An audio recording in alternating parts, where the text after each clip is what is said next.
ustedes. Agradezco su presencia acá en la biblioteca de la Municipalidad de Lima.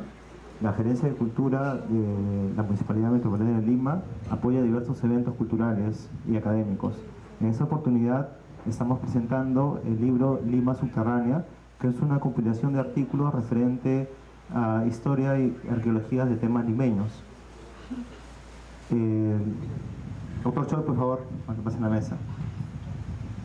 Está presente los compiladores de la obra, el historiador Richard Chuwe y el arqueólogo Peter Van Dalen. En la mesa está presente el doctor Morales, el doctor Efraín Treyes y el señor Choi. A continuación dejo en las palabras al historiador Richard Chuwe, compilador de la obra. Bien, buenas noches con todos los presentes y agradeciéndoles su paciencia. Estamos empezando a las 7 en punto como se había programado. Yo entiendo que ustedes están aquí desde muy temprano y les agradezco el interés porque es un tema que en realidad pues ya lo habíamos notado en el desarrollo del evento en la Casona de San Marcos. Hubo una muy buena convocatoria los 2 días que duró el simposio y sabíamos también que el día de hoy pues iba a haber una buena afluencia de público, ¿no? No quiero ser muy extenso en esto porque hay todavía 3 personas que van a comentar el libro aparte de Peter con las palabras finales, pero sí les quiero decir que este libro lo hemos hecho en realidad con mucho cariño, ¿no? Con mucho cariño por la ciudad, con mucho cariño por la historia que se desconoce también de nuestra Lima, que cumple pues ahora 479 años, ¿no? El sábado. Es difícil en muchas oportunidades hacer la labor de editor. Es un poco ingrato también porque tras de un libro hay una historia muy fuerte que acá me movería mucho en detallarles, ¿no?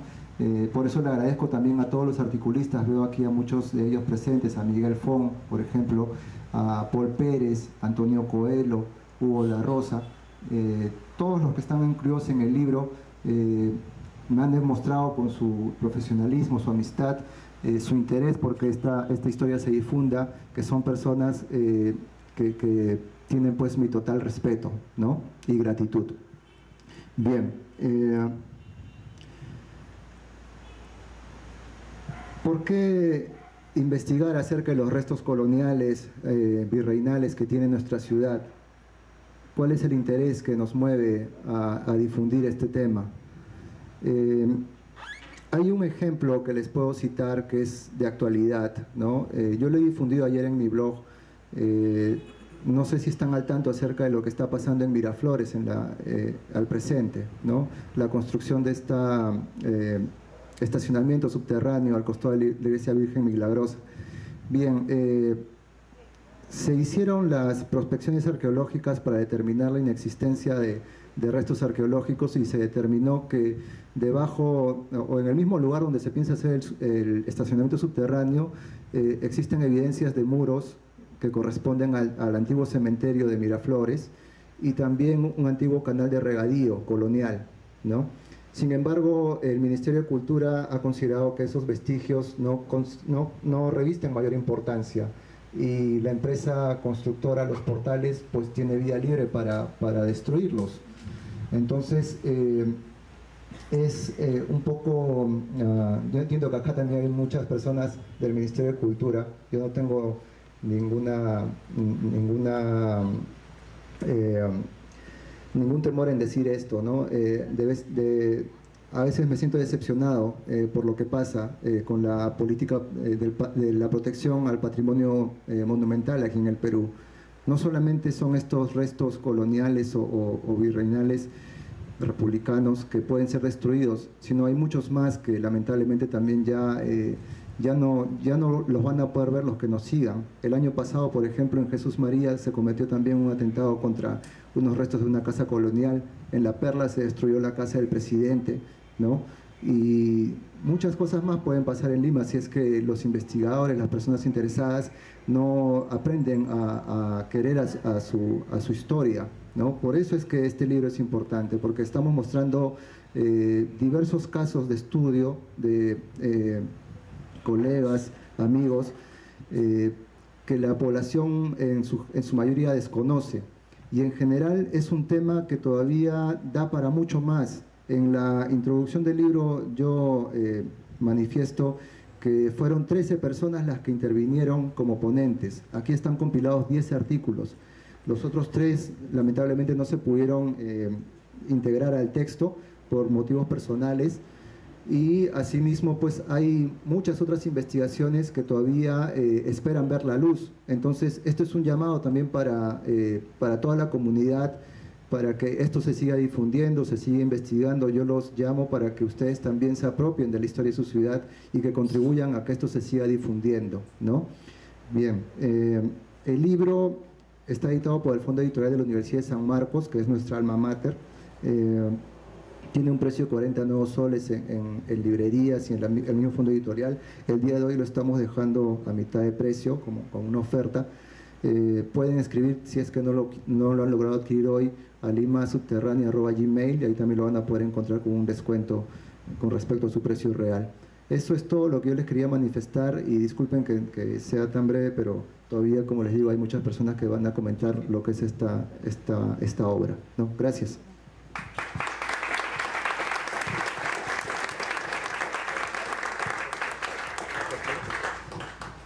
Doctor Choi. Queridos amigos, soy Anthony Choi y quiero agradecer en primer lugar a el historiador Richard Chouet y a Pieter van Dalen Luna, que son los editores de este muy interesante y nutriente libro, Lima Subterránea, Arqueología Histórica, que además está con el sello del Fondo Editorial de la Universidad Nacional Mayor de San Marcos, ¿no? Es la primera vez que estoy acá en esta biblioteca municipal, del Palacio Municipal. Mucha gente no sabía que existe un Palacio Municipal, o sea, la gente dice la Municipalidad de Lima, pero este es un Palacio Municipal, y francamente viendo pues la belleza arquitectónica, ¿no es cierto?, el tallado de madera de esta preciosa biblioteca, que yo sé que muchos limeños no saben que esto existe, ¿no? Y esto creo que viene a colación a propósito de lo que muchos limeños no saben que existe una Lima subterránea. Si usted me permite, muy brevemente, quiero señalar algo que con generosidad los editores señalaron en su prólogo en este libro, Lima Subterránea, que de una manera llena el vacío de los trabajos sobre arqueología histórica. Yo era de las personas, ignorancia atrevida, que pensaba que la arqueología solamente se podía hacer sobre la época prehispánica, la época preincaica, digamos, o la época caincaica. No sabía que podía haber arqueología colonial, ¿no? Y ahora estamos viendo que sí, es un trabajo, es una de las disciplinas muy importantes, no sé si dentro de la arqueología o dentro de la historia, ¿no? Está a caballo entre dos de estas grandes disciplinas de las ciencias sociales, pero llena un vacío importante, ¿no?, dentro de la bibliografía con respecto a esta temática. En realidad es cierto lo que Richard dice en su prólogo. Todo esto se originó sin querer queriendo el 12 de agosto de 2012, cuando en mi programa de radio, yo tengo un programa de radio en Radio Capital llamado Viaje a Otra Dimensión, en el cual se me ocurrió hacer un programa que se titulaba Criptas y túneles legendarios de Lima. Yo hice ese programa un poco recogiendo la inquietud pues de muchos oyentes que siempre me llamaban y me referían de que debajo de Lima existía pues una legendaria red de túneles subterráneos, ¿no es cierto?, que comunicaban la Plaza de Armas o el Palacio de Gobierno con la Alameda de Descalzos, etcétera, etcétera, ¿no? Yo soy barrio altino de nacimiento, yo nací en los barrios altos. Mi adolescencia ha sido acá a la espalda, en Cuartel Primero, en Monserrate. O sea, más limeño no puedo ser, ¿no? O sea, mi DNI dice Lima, Lima, Lima, ¿no? Entonces, desde pequeño sabía de esto, ¿no? Siempre se comentaba acerca de este tema. Así que yo dije, bueno, ¿por qué no hacer esta temática? Recogiendo un poco, pues, estas leyendas urbanas que había con respecto a Lima. Y bueno, decidí invitar pues al historiador y arqueólogo Antonio Coelho y al historiador Richard Chouet, ¿no? Y bueno, salió un programa sabroso, ¿no? Un programa con muchas llamadas, de mucha gente que quería saber acerca del tema y aprovechar, cómo no, la sapiencia profesional que tenían mis invitados, ¿no? Y lo que tengo entendido que a raíz de eso, yo creo que más adelante seguramente lo van a comentar con mayor conocimiento, esta etapa de la forjación, del forjar de este libro. Parece que eso animó a los científicos sociales a hacer un simposium oficiado por el Museo de Arqueología y Antropología de la Universidad Nacional de San Marcos, y que resulta de eso, de recoger todos estos trabajos, sale pues este neonato bibliográfico, ¿no es cierto? Pero sí, es cierto, cuando uno piensa en Lima subterránea, desde mi punto de vista, claro, se habla pues acerca de aquellos trabajos de excavación que hay en iglesias, en criptas, en bóvedas funerarias, etc.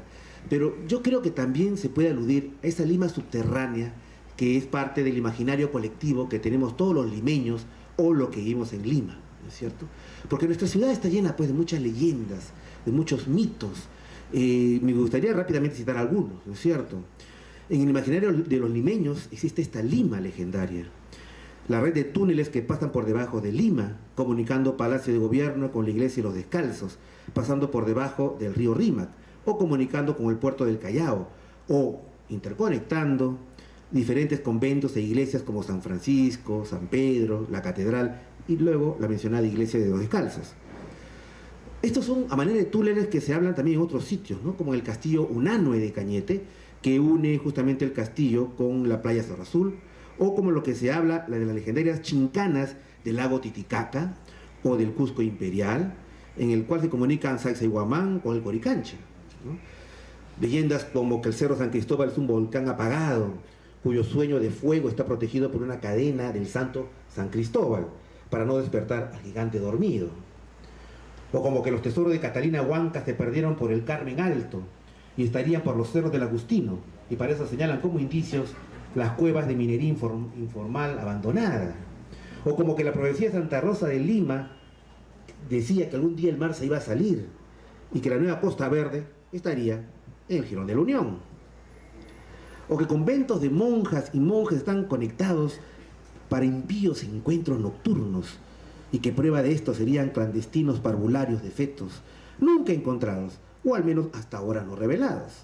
Muchas de estas versiones producto de sabrosas y afiebradas animadversiones anticlericales. O la famosa Peña Horadada de Girón Junín, detrás del Congreso, la piedra del diablo, ¿no? Yo recuerdo de niño, yo vivía a 2 cuadras de ahí, y decía, ¿y por qué esta piedra está ahí? Nadie la saca, y nunca nadie la ha sacado. Y ahora se sabe, según algunos historiadores, que eso formaba parte de una huaca, a un dios Huatic, o algo por el estilo, de ahí el río Huatica. Y así por el estilo, ¿no es cierto? O testimonios de barrios encantados, por ejemplo, ¿no? Por su antigüedad, lógicamente barrios altos con el enigmático Quintajerín, el centro cívico con su panóptico, o donde ocurrieron eventos cruentos, como en San Juan de Miraflores, en Chorrillos o en Barranco, en los reductos de Miraflores y Surco. En el taxi que venía, por ejemplo, me decía, era un taxista que había sido sereno de la municipalidad de San Isidro, y me decía que en Corpac existe un parque llamado Parque Quemado, muy cerca al límite de San Isidro con San Borja, donde la gente no dura mucho, vende sus propiedades porque no aguantan la cantidad de actividad paranormal. Y yo creo que esa Lima subterránea, por eso no solamente podría aludir a los restos arqueológicos preincaicos, incaicos y coloniales, sino justamente a ese imaginario colectivo, ¿no es cierto? A ese imaginario cuyos mitos y leyendas con sus personajes, como el monje sin cabeza del Rímac, o de la ermita de Barranco, para todos los gustos, o de la viuda negra del Alamero Descalzos, se enriquece con nuevos protagonistas siglo XXI, como el misterioso auto rojo de la Costa Verde, o la imposible muchacha que se transforma en animal del cementerio de la policía en Chorrillos, ¿no? Según llamadas de los oyentes, Dixit. Y claro, es importante que la arqueología histórica devele estos misterios, ¿no? Por eso que estamos aquí presentando este libro. Que quizás no existan túneles subterráneos que lleven a ningún sitio, sino bóvedas y criptas coloniales. Y no túneles donde se escondían hacendados en el tráfico de esclavos negros o chinos culíes, sino sótanos que toda hacienda siempre posee.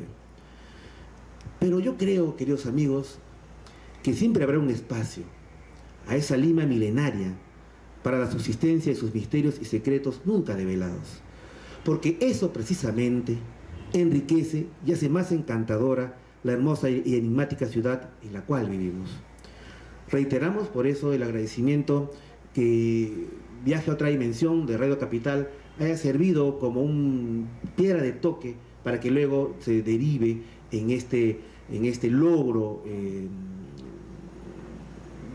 bibliográfico, en este avance de las ciencias sociales. Y de eso yo creo que se trata, porque mi programa no solamente quiere ser el programa de los marcianitos y los duendes, sino trata de una manera de que dentro de ese contexto de los misterios contribuya al desarrollo de la ciencia, de la tecnología y de los conocimientos humanísticos, ¿no? Y por eso es que yo creo que llenando este vacío dentro de la arqueología histórica, este libro, quiero hacerles una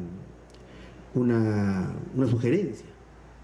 Si por esos designios del Señor se encuentran al salir de esta reunión por alguna de las calles de Lima con el monje sin cabeza o con la etérea viuda negra, no se asusten, sino agradezcan de que esa parte encantadora de una Lima de los tiempos idos aún no se ha ido, sino que forma parte de un invalorable patrimonio inmaterial. ¿Cuál? La de los misterios de nuestra querida Lima. Y por eso que yo pido un fuerte aplauso a los editores de este esfuerzo bibliográfico. Muchas gracias.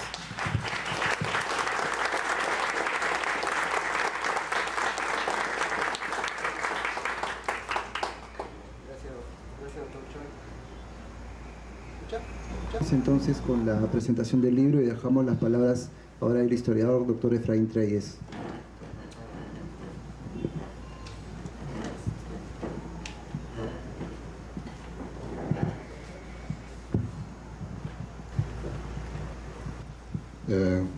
¿Esto se está grabando?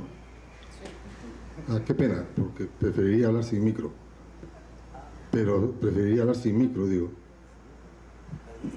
Claro. ¿Qué tal si hablo así? Claro, ya el doctor Choi nos había llamado la atención sobre el lugar en que estamos y creo que es más apropiado hablar así por el sonido, porque me siento más cómodo por último y porque la charla se vuelve más familiar.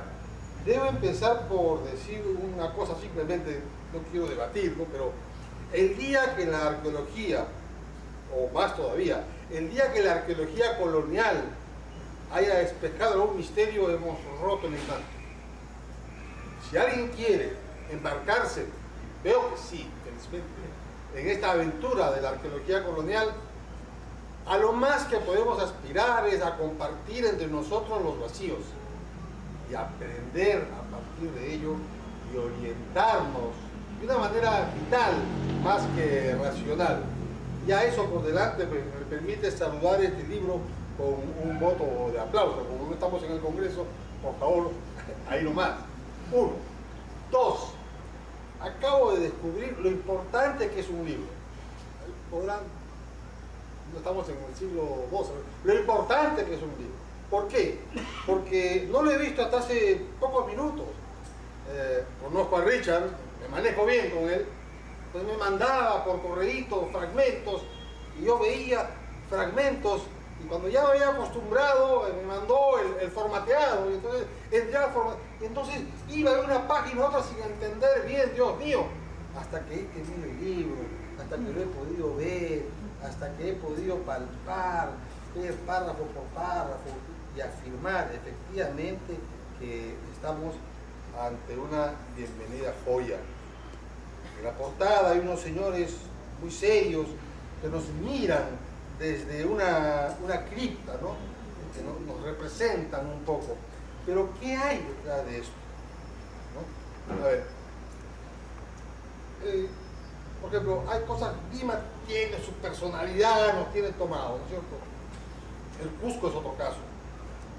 Mi inquietud por entender el Cusco terminó, emocionalmente hablando, hace varios años ya, cuando vi un poemita de T.S. Eliot miércoles de ceniza por si acaso. ¿Ya? Y dice a la letra, el pasado se compone de inmensas piedras que nunca podrán ser descifradas. Eso me dio tranquilidad. Estoy buscando todavía algo así para Lima, pero este libro me acerca. Podría parafrasearlo, decir, criptas bloqueadas que nunca podrán ser penetradas. Pero no, sí hemos entrado a las criptas, hemos entrado a la iglesia de Santana, hemos logrado esta... Y de pronto la pregunta es entonces, y que la responda cada quien, ¿qué nos dicen esos huesos? ¿Qué están escribiendo esos fósiles? ¿No? Claro, cada siglo que encuentra su paradigma. El paradigma del siglo XVII, del siglo XVIII, era mostrarle al pecador que en polvo es y en polvo se convertirá. Nosotros tenemos la libertad de dejar eso de lado. ¿Qué más nos están diciendo? Ya cada quien saque su conclusión. Subrayo, por ejemplo, en el caso de Santana, de los expósitos, ¿no? El orden de los entierros, la puerta por la que ingresa el cortejo, todo eso nos está hablando de una sociedad que somos. Decía Jorge Basadre es totalmente republicano, ¿no es cierto? Pero no, eso no le quita autoridad para iluminarnos. Y él decía, citando a otros, ¿no? A otros no peruanos, citando a Croce, a otros. La historia, toda historia es historia contemporánea. ¿Por qué? Porque por más remoto que sea el pasado al cual el historiador se remonta, ese pasado lo está viendo con ojos del presente. Entonces, esos ojos del presente del siglo XVIII, XVII, y van a mostrarte polvo eres y polvo te convertirás. Pero, ¿de qué manera construimos nosotros una visión distinta? Está acá, está latiendo entre nosotros. Anthony Choi la ha sintetizado muy bien. No voy a traslaparme, como se dice ahora, en ese tipo de conceptos, pero sigamos adelante, sigamos en ese camino. Cada piedra, cada hueso, cada cántaro, cada fragmento de papel, como en el estudio de Peter, que realmente hay una canción que habla de mensaje en una botella. Yo creo que eso sintetiza, digamos, yo lo veo casi, ese papelito en lámpara, como la botella, lo veo como una piedra de Rosetta, como un símbolo de nuestra asociación, si decidiéramos hacer una, ¿no? Es un mensaje en una botella. Acá hay tantas cosas de las cuales debemos apropiarnos, poner en valor. El listado de las huacas del amigo Bueno tiene un solo punto en que lo he echado de menos, tengo que decirlo. Hay una huaquita en la parte de atrás de la Virena, donde entrena la selección nacional. Y para mí penan ahí. Atento, Anthony. Yo ya hice contacto hace años con la federación, les expliqué. Hasta que no se haga un buen trabajo acá, las cosas no van a caminar. Ya, Efraín, ya te avisamos. Hasta ahora, ¿no? Hasta ahora. Pero es bueno tenerlo presente. Lo digo además porque algunos habrán leído la historia de Mochito, las momias de la capital, en Puruchuco, ¿no es cierto? Y bueno, se hizo, hicimos un pago ahí. Dijimos, hasta que eso no se calme, ahí están los muertos matándose indios contra indios. Lo hicimos y la U campeonó. Y lo hizo la U. Esas son formas de apropiarnos de nuestra propia identidad. Esas son formas de salir adelante. Y hay más, hay mucho más. Yo no quisiera extenderme tampoco, pero les decía que leer un libro pues es algo maravilloso, ¿no? En oposición al internet. Pero acá no había luz.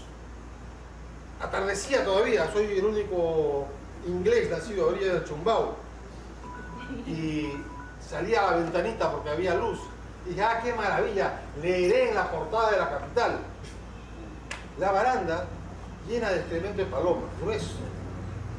Ya sabemos que hace daño.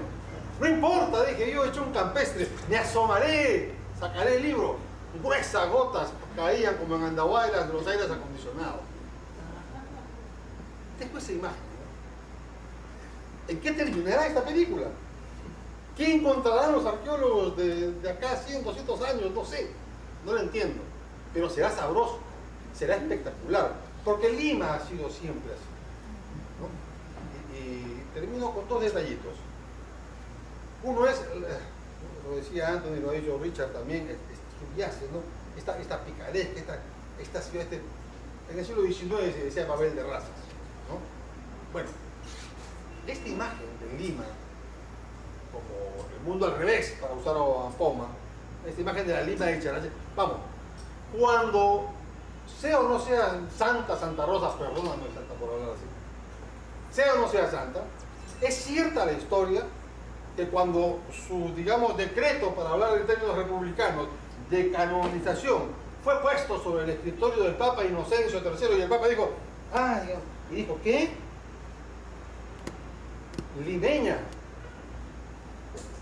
bella, piadosa y santa, ni que llovieran rosas del cielo, y cayeron rosas. No me consta que hayan caído las rosas, pero ojo, ¿cuál era la imagen de la limeña? ¿No?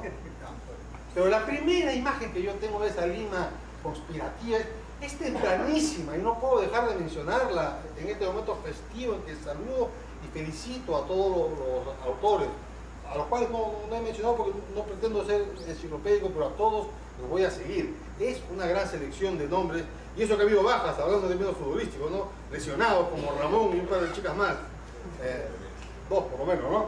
Pero bueno, hay que seguir adelante. Y esa imagen que yo dejo es de Cieza de León. Encima está en la versión nueva del año 86 de la guerra de Salinas, encontrada por Checa Cantú, o sea que era nuevo, por eso fui ahí, ¿no? ¿Y qué encuentro? Encuentro la historia de Mosquita. A ver, guerra de Salinas se decidió en 1536.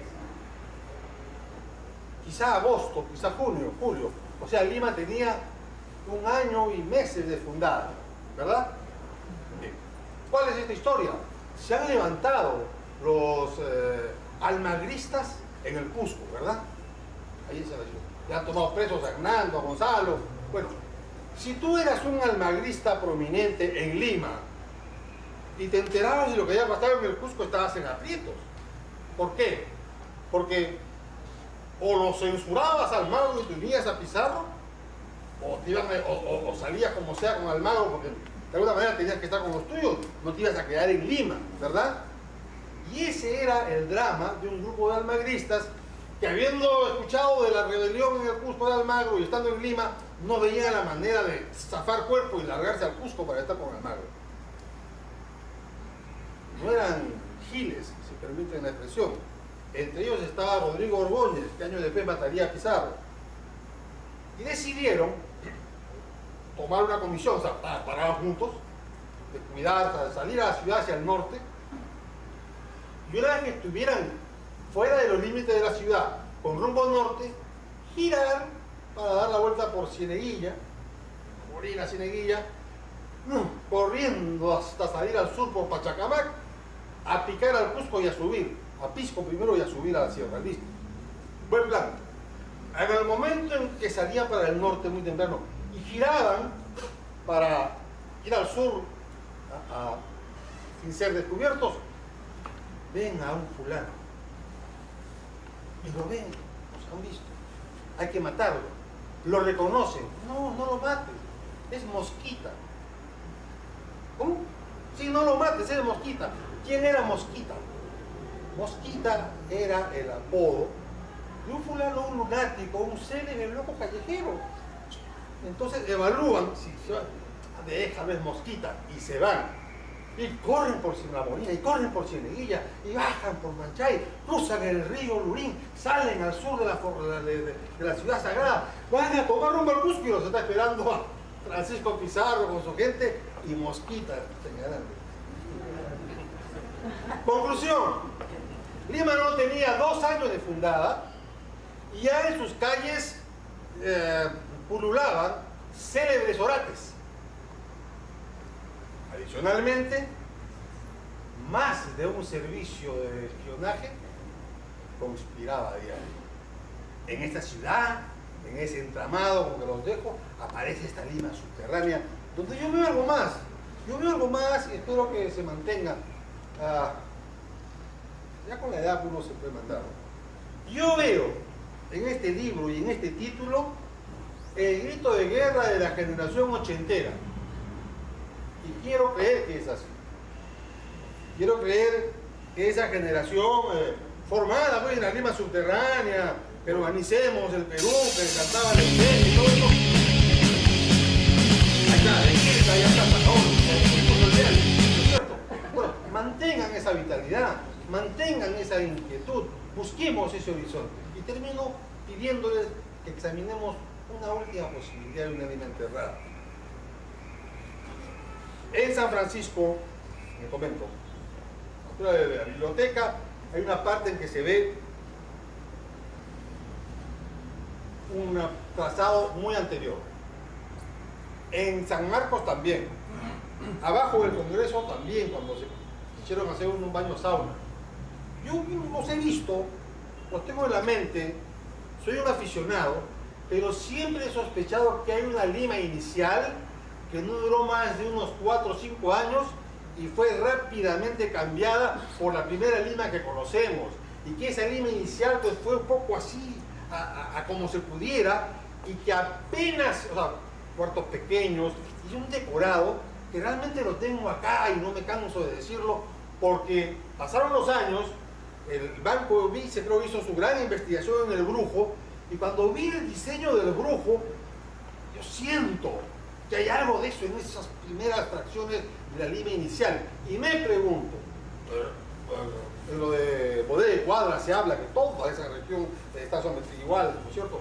Me pregunto si no habrá efectivamente más de esa Lima escondida, de una Lima pequeña y ordenada como retablo y con un trazo nativo. Y me pregunto, si ustedes han llegado a Lima y son conquistadores y necesitan una casa cuanto antes, ¿no contratarían a lo mejor al alarife que hay a la mano? ¿Y no sería este alarife un moche? Y a los 2 o 3 años, para evitar la pobretonada, o sea, la guachafada, me traigo pues a uno de Castilla que me haga una casa europea. Y todo eso abajo. A destapar, a investigar, a ser más libres y a ser más nosotros. Muchas gracias.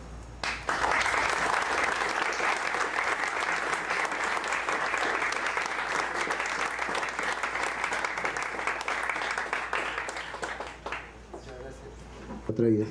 Y bueno, ahora lo dejamos con las palabras del doctor Daniel Morales, ¿no? Para que dé el punto de vista arqueológico sobre la obra. Buenas noches. Como arqueólogo, me toca hacer el comentario en referencia a 10 artículos sobre arqueología histórica en la ciudad de Lima.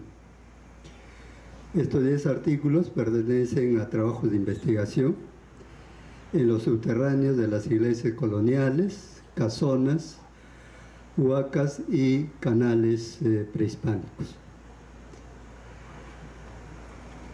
En los años 1970 a 1980 más o menos, el llamado Instituto Nacional de Cultura, ahora Ministerio de Cultura, propició una variedad de investigaciones arqueológicas sobre arqueología colonial, especialmente sobre la ciudad de Lima.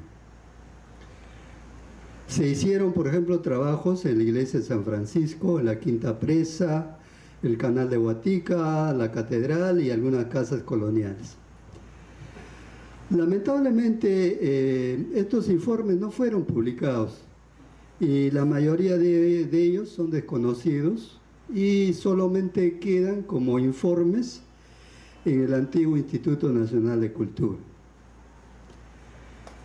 Esta vez ha pasado prácticamente 30 años de ese primer inicio de la arqueología histórica en la ciudad de Lima y estamos frente a nuevos investigadores, nuevos arqueólogos que nuevamente han iniciado este trabajo de la arqueología histórica. Debo mencionar que la arqueología histórica en el Perú realmente no tiene una teoría consistente y un método adecuado. Creo que los dos que me han antecedido nos han dado un claro ejemplo del imaginario limeño. Creo que esta debe ser una inspiración teórica a estas investigaciones. Los arqueólogos estamos acostumbrados a hacer registros arqueológicos muy fríos y lamentablemente muchos de los trabajos de arqueología histórica se han quedado pues en registros arqueológicos y algunas cosas que se pueden decir en base a ese registro, pero no hay una teoría, ni los métodos tampoco son adecuados para llegar un poco a entender el aspecto social que nos acaban de comentar tan magníficamente los dos que me han antecedido.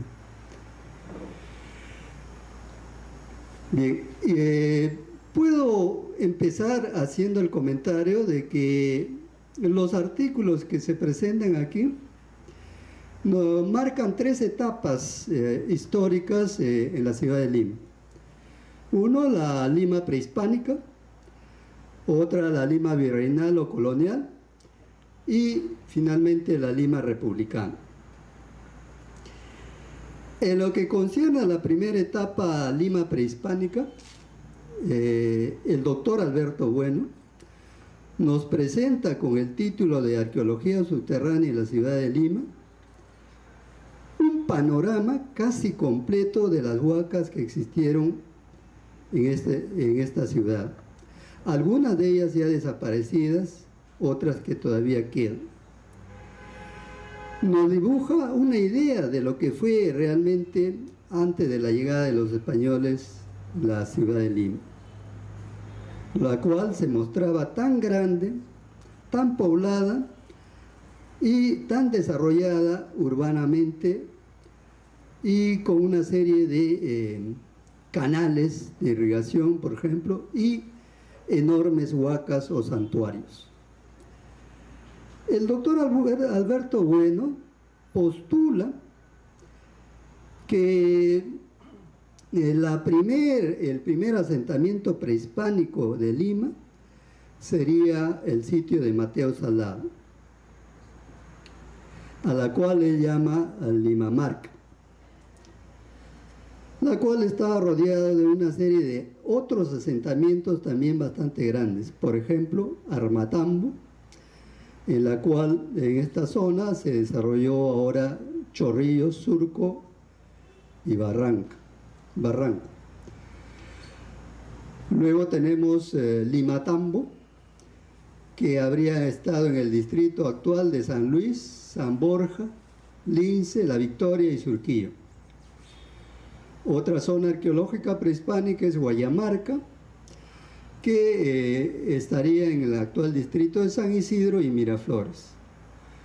También nos habla de Huatianamarca, en Carmen de la Legua y Bellavista actual. Y también nos dice que Matuntambo en Mirones y Breña. Finalmente nos habla que otro conglomerado prehispánico arqueológico sería Mangomarca, que ahora ocupa la zona de Zárate y San Juan del Lurigancho. Lamentablemente dice finalmente Alberto Bueno que estos monumentos prehispánicos en su mayoría han desaparecido, especialmente en la época republicana. Básicamente él añade de que es por la gran expansión urbana, pero aún más es por la política, por la mala política del Ministerio de Cultura. En la época virreinal o de la colonia, hay que darnos cuenta de que en esta época muchos de los asentamientos prehispánicos continuaron hasta las reducciones toledanas. Es decir, 1572, los indígenas seguían viviendo en sus pueblos tradicionales. Sin embargo, de esta época transicional, por ejemplo, se puede encontrar en sitios arqueológicos muchas modificaciones coloniales. Un ejemplo claro, por ejemplo, son las callancas incaicas, que en su mayoría fueron convertidas en capillas o iglesias coloniales. También se nota que sobre las estructuras arqueológicas de piedra se superpone la arquitectura colonial de adobe. Eso lo podemos ver casi en todos los sitios de la época del Horizonte tardío. Cusco es un ejemplo bastante claro. Además, en todos estos sitios arqueológicos se encuentra, por ejemplo, restos de cerámica vidriada, que es propia de la época colonial. Dentro de este contexto arqueológico, resulta sumamente interesante el artículo de Peter Van Dale, que es un artículo titulado El periodo de transición tahuantinsuyo colonial o de desarticulación andina en el sitio arqueológico de Lumbra, que pertenece a la cultura chancay. Peter Van Dale nos trae un hallazgo de un contexto arqueológico colonial sumamente interesante. Se trata de un vaso de cerámica vidriada, en cuyo interior él halló una hoja arrugada de papel escrito en sus dos caras y también un cuchillo de uso doméstico. Este entierro no es una casualidad. Peter asume que es un ritual hecho en las huacas por los extirpadores de idolatrías. Y el documento dentro del vaso confirma realmente, después de la paleografía en latín, por el estilo que tiene el documento y que lo fecha aproximadamente en esta época de la extirpación de idolatrías. Como bien sabemos, fue la etapa más cruel para el mundo ideológico andino. Bien, dentro del contexto colonial, los arqueólogos Edwin Greenwich Centeno, Carlos Farfán, Richard Chow, nos traen el registro arqueológico de las excavaciones en la Catedral de Lima, en la Iglesia de Santana y la Iglesia de los Niños Huérfanos de Lima.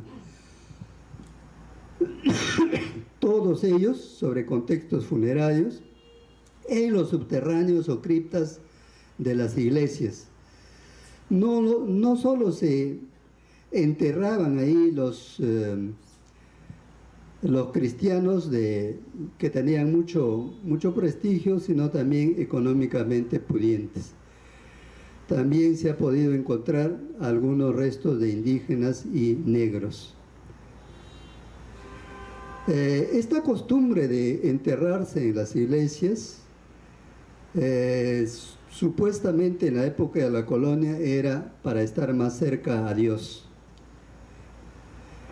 Las excavaciones demuestran que la mayoría de los contextos excavados están removidos. Básicamente las criptas fueron convertidas en fosas de cientos de cadáveres mezclados. Tal vez esto ocurrió por la saturación del espacio, ya que todo el mundo quería estar cerca a Dios. Esto es una costumbre muy típica, porque este saturamiento llegó, digamos, a sus límites, de tal manera que en 1787, por orden de Carlos IV, se prohíbe, digamos, esta costumbre. Dentro de estos 3 trabajos, además, hay que comentar el trabajo de Greenwich Centeno, quien en base a un estudio de análisis bioarqueológico e histórico del esqueleto de Francisco Pizarro, él, después de su análisis, está apoyando la tesis del arqueólogo Hugo Ludeña, quien afirma que el cráneo y el esqueleto pertenecen a Francisco Pizarro. Y cuando él publicó el libro sobre este asunto, hubo demasiadas controversias, especialmente de la parte de los historiadores. Dentro de ellos, Edmundo Guillén tiene otra opinión. Al parecer, Greenwich Centeno, con este nuevo análisis, está reforzando la tesis de Hugo Ludeña. También Richard Chu nos habla sobre la casa de huérfanos, la cual se podría decir que esconde una historia de un problema social provocado básicamente por la moral cristiana. Es decir, en Lima Virreinal no se aceptaban nacimientos extramatrimoniales. Esto era un gran pecado. De tal manera que en esta época, toda la gente que tenía este tipo de relaciones, ni bien nacía el niño, este era abandonado y dejado en las puertas de las iglesias. Esto era tan frecuente en la ciudad, en la sociedad limeña, que los sacerdotes tuvieron que dar una salida a esta situación, creando la casa de los huérfanos. Esta funcionó por muchos años y luego también se convirtió en zona de cementerio de los mismos niños y de personas honorables de la zona de Lima. Luego Boris Márquez y Hugo de Rosa nos describen los hallazgos, especialmente se trata de descubrimientos en los sótanos del Congreso de la República. Según los autores, aquí ellos encontraron las primeras aulas de la Universidad Nacional Mayor de San Marcos.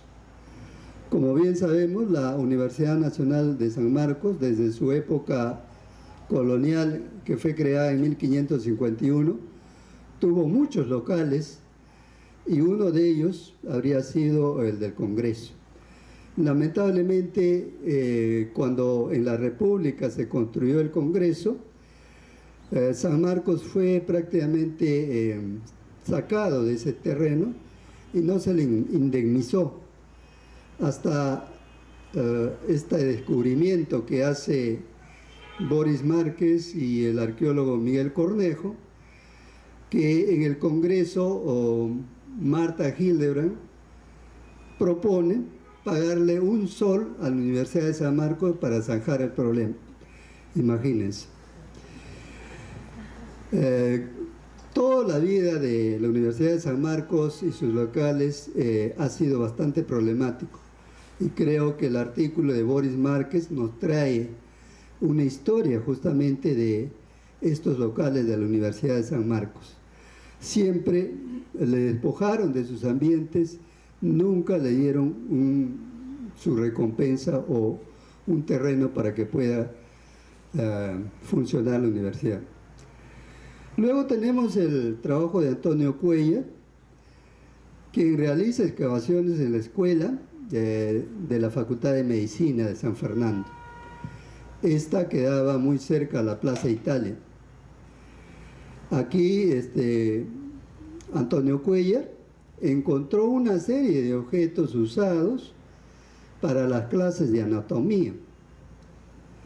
Asimismo, fue importante los hallazgos de huesos de cadáveres que también probablemente fueron usados para las clases de anatomía. Aquí hay una serie de anécdotas incluso de los alumnos de medicina que hacían muchos esfuerzos para conseguirse cadáveres, por ejemplo, y poder practicar, digamos, en la escuela de San Fernando. Finalmente, los artículos terminan con un artículo del profesor Wong y del arqueólogo Pérez Chávez, quienes nos hacen un comentario sobre este interesante canal de Huatica, que es un canal prehispánico que atravesaba toda la ciudad de Lima y que en periodos prehispánicos prácticamente era el canal que llevaba el agua muy limpia para beber y irrigar las zonas agrícolas de la parte prehispánica de la zona del Valle de Lima. En la época colonial, este canal se convirtió, irrigaba, digamos, las grandes huertas coloniales de los señores del virreinato que vivían en Lima. Finalmente, en la época de la República, el canal ya estaba bastante saturado, la población había crecido y en la época de la República servía este canal especialmente para mover los molinos que habían en Lima. Se habla de 5 molinos, por ejemplo. Y finalmente el canal se volvió insalubre y en 1850 el canal de Huatica fue alcantarillado, y con esta parte de la historia del canal Huatica, el canal se convierte prácticamente en el primer desagüe de Lima y una gran cloaca por donde desaguaba todas las aguas servidas de la ciudad de Lima. Muchas gracias.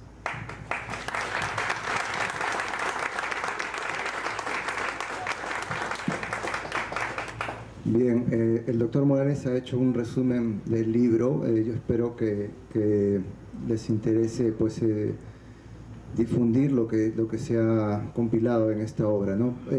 Como parte final vamos a dejar las palabras de Peter Van Dalen, ¿no? Colega, amigo con el que hemos trabajado este libro, para que le dé también mayores precisiones acerca del trabajo que significó ahí. Todos muy buenas noches. Al igual, ¿no? Como dijo Richard, agradecer a todos por estar esta noche acá acompañándonos en la presentación de este libro, Lima Subterránea, ¿no? Bueno, empezando a agradecer a todas las personas, a todos los investigadores que han apoyado, ¿no? Con estos artículos para que el libro sea una realidad, ¿no? Como dijo Richard, el libro surge a partir, ¿no? de este evento que realizamos hace algunos años en la Universidad San Marcos, en el Centro Cultural de San Marcos, ¿no? En la Casona. Agradecer también a Juan Roel, quien se encargó de la edición del libro, la diagramación, la edición, ¿no? La arqueología nos da muchas sorpresas, ¿no? La verdad, bueno, a modo personal debo señalar, cuando salí de la universidad, cuando egresé, estaba enfocado hacia una temática de investigación, ¿no? Sin embargo, al igual como pasó con las investigaciones que hemos desarrollado en la Amazonía peruana, ¿no? Que se dieron casi casualmente, ¿no? Durante una excavación que realizáramos ahí en el complejo arqueológico de Lumbra, tuvimos pues la suerte de encontrar este documento, ¿no? Que comentó tanto Richard como el profesor Morales, dentro de un vaso vidriado, ¿no? Que habría sido efecto de un acto, ¿no? complementario a un proceso de extirpación en el proceso de destrucción de esta huaca que se encontraba sobre la plataforma con rampa del sector B del complejo arqueológico de Lumbra, ¿no? Eso fue el año 2008, ¿no? En futuras investigaciones ampliamos las unidades de excavación en algunas zonas de las cercanías, y en este sentido pudimos encontrar también un horno colonial, ¿no? 2 años después hicimos excavaciones en un sitio arqueológico en Apurímac, en la localidad de Carebamba, ¿no? Igualmente encontramos en medio del sitio, ¿no?, una callanca Tahuantinsuyo que había sido recondicionada para constituirse en una iglesia colonial temprana. Igualmente, cuando hacemos las excavaciones dentro de la iglesia, encontramos algunos contextos funerarios de este periodo de transición, ¿no?, de este periodo colonial temprano, ¿no? Entonces, como digo, de esta manera es como estamos nosotros ingresando hacia esta temática de investigación, ¿no? Nos da mucha alegría de que sean muchos los colegas que en los últimos años se vienen interesando sobre esta temática, ¿no?, tan poco trabajada, ¿no? Si nosotros hacemos una revisión de las fuentes bibliográficas existentes sobre este periodo, ¿no?, revisaremos pues la obra que publicó el Seminario de Historia Rural Andino sobre los trabajos en Huarochirí del colega Jaime Miasta, ¿no? Un trabajo de 3 tomos muy importante. Conocemos también otros trabajos muy importantes que se vienen desarrollando desde algunas décadas atrás, como el caso de Antonio Coelho, que viene trabajando en diferentes lugares acá en la ciudad de Lima, ¿no? Y esperemos pues de que en los próximos años estos trabajos se intensifiquen, se diversifiquen y podamos pues tener una mayor cantidad de estudios que nos permitan tener un mejor balance y una mejor perspectiva sobre el respecto, ¿no? Muchas gracias. Está presente. Edwin Greenwich también me dijo que iba a viajar. Miguel Fon sí lo veo aquí, así que se puede acercar, por favor. Miguel Fon hizo un trabajo sobre la Casa Bodega y Cuadra, donde él también es director del museo de sitio que administra la Municipalidad de Lima. Y bueno, acá están sus 5 ejemplares. Muchas gracias.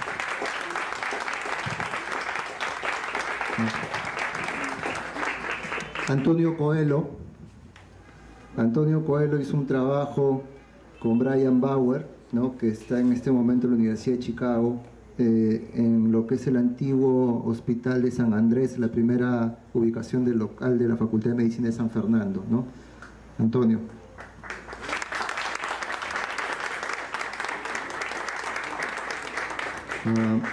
El profesor Rubén Wong con Carlos Vega hicieron un trabajo sobre el canal de Huatica, ¿no?, y yo le agradezco mucho porque el profesor Wong siempre está prestado a colaborar con nosotros y está presentando en sus páginas, que lo disfruten, ¿no?, y que también colaboren a que en el futuro se sigan desarrollando este tipo de investigaciones en torno a la arqueología histórica de Lima. Muchas gracias, hasta otra oportunidad.